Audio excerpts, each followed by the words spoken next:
নমস্কার বন্ধুরা, Trihans lifestyle and mom চ্যানেলে আপনাদের সকলকে স্বাগত জানাই। আজ শেয়ার করব ছোট্ট সোনামণিদের জন্য খুবই একটা হেলদি রেসিপি, আর যেটা বাচ্চা কিন্তু সকাল দুপুর রাত যে কোনো সময় খাওয়াতে পারেন। আর ভিডিওটিতে প্লিজ কিন্তু একটা লাইক করে দেবেন। লাইক করে কিন্তু না টেনে পুরো দেখবেন, কারণ পুরো ভিডিও জুড়েই কিন্তু ছোট ছোট টিপস শেয়ার করা থাকবে, আর যেটা কিন্তু আপনাদের অত্যন্ত কাজে লাগবে। আর চ্যানেলে কিন্তু নতুন হয়ে থাকলে অবশ্যই চ্যানেলটাকে সাবস্ক্রাইব করে বন্ধু হয়ে পাশে থাকবেন। এইবারে কিন্তু আমি চলে যাব মূল রেসিপির দিকে। তো চলে এলাম মূল রেসিপিতে। গ্যাসে একটা প্যান বসিয়ে দিয়ে দিচ্ছি অল্প পরিমাণে বাটার। বাটার কিন্তু শিশুর স্বাস্থ্যের পক্ষে খুবই উপকারী। বাটারে রয়েছে হেলদি ফ্যাট, যা কিন্তু শিশুর ব্রেনের বিকাশে সাহায্য করে এবং শিশুকে কিন্তু স্বাস্থ্যবান করতেও সাহায্য করে। তো বাটার গলে গেছে, আর এই পর্যায়ে কিন্তু আমি দিয়ে দেব গাজর আর মিষ্টি আলু গ্রেট করে রেখেছিলাম সেটাই। আর আমি কিন্তু আগে থেকেই গাজর আর মিষ্টি আলুকে একটুখানি নুন জলে ভিজিয়ে রেখেছিলাম, তারপর কিন্তু গ্রেট করে নিয়ে আমি এখানে ব্যবহার করলাম। এইবারে কিন্তু হালকা করে আমি একটু ভেজে নেব।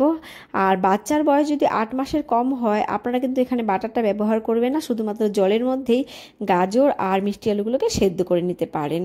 বাচ্চাদের জন্য গাজর কিন্তু একটি খুবই উপকারী। এতে কিন্তু বিটা ক্যারোটিন রয়েছে, ভিটামিন এ রয়েছে, ভিটামিন সি রয়েছে, ভিটামিন কে, এছাড়া রয়েছে ফাইবার, পটাশিয়াম এবং অন্যান্য গুরুত্বপূর্ণ উপাদান। আর এই পর্যায়ে আমি দিয়ে দিলাম পরিমাণ মতো খাবারের জল আর একটা এলাচ। আর বাচ্চার বয়স যদি 1 বছরের বেশি হয়, আপনারা কিন্তু এখানে গরুর দুধ ব্যবহার করতে পারেন। আর বাচ্চাদের খাবারে এলাচ ব্যবহার করলে বাচ্চারা কিন্তু সেই খাবারটা খুব দ্রুত হজম করতে পারে, আর খাবারটাও কিন্তু একটা সুন্দর সুগন্ধযুক্ত হয়ে যায়। গাজর খেলে কিন্তু বাচ্চাদের চোখ ভালো থাকবে, ত্বক ভালো থাকবে। গাজরে রয়েছে ভিটামিন কে, যা কিন্তু রক্ত জমাট বাঁধতে সাহায্য করে। এছাড়া রয়েছে পটাশিয়াম, যা কিন্তু হৃদরোগের ঝুঁকি কমাতেও সাহায্য করে। আর গাজরে কিন্তু জিঙ্ক রয়েছে, আয়রন রয়েছে, ক্যালসিয়াম রয়েছে, আর কিন্তু রয়েছে ফসফরাস। আর এখানে কিন্তু গাজর আর মিষ্টি আলু 70% মতো সেদ্ধ হয়ে গেছে। এইবারে আমি অ্যাড করে নেব ডালিয়া।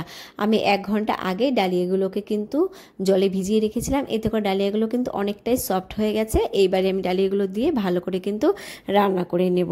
ডালিয়া কিন্তু খুবই একটা পুষ্টিকর খাবার, তবে যে সমস্ত বাচ্চাদের অ্যালার্জির সমস্যা আছে সেই বাচ্চাদের ক্ষেত্রে কিন্তু ডালিয়াটাকে অ্যাভয়েড করে চলবেন।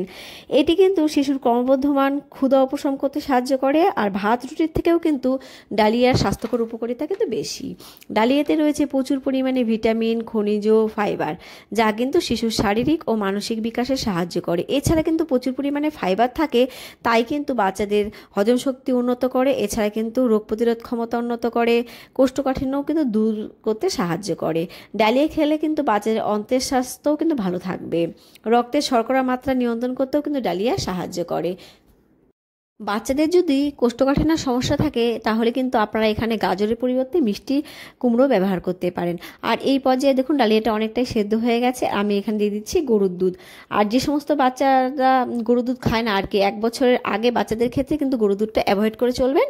আর যখন খাবারটা তৈরি হয়ে যাবে, তখন কিন্তু আপনারা এখানে ফর্মুলা মিল্কটাও অ্যাড করতে পারেন। আর আমি এখানে মিষ্টি আলু ব্যবহার করেছি। মিষ্টি আলুতেও রয়েছে প্রচুর প্রোটিন, ওমেগা 6, ফাইবার এবং ক্যালোরি।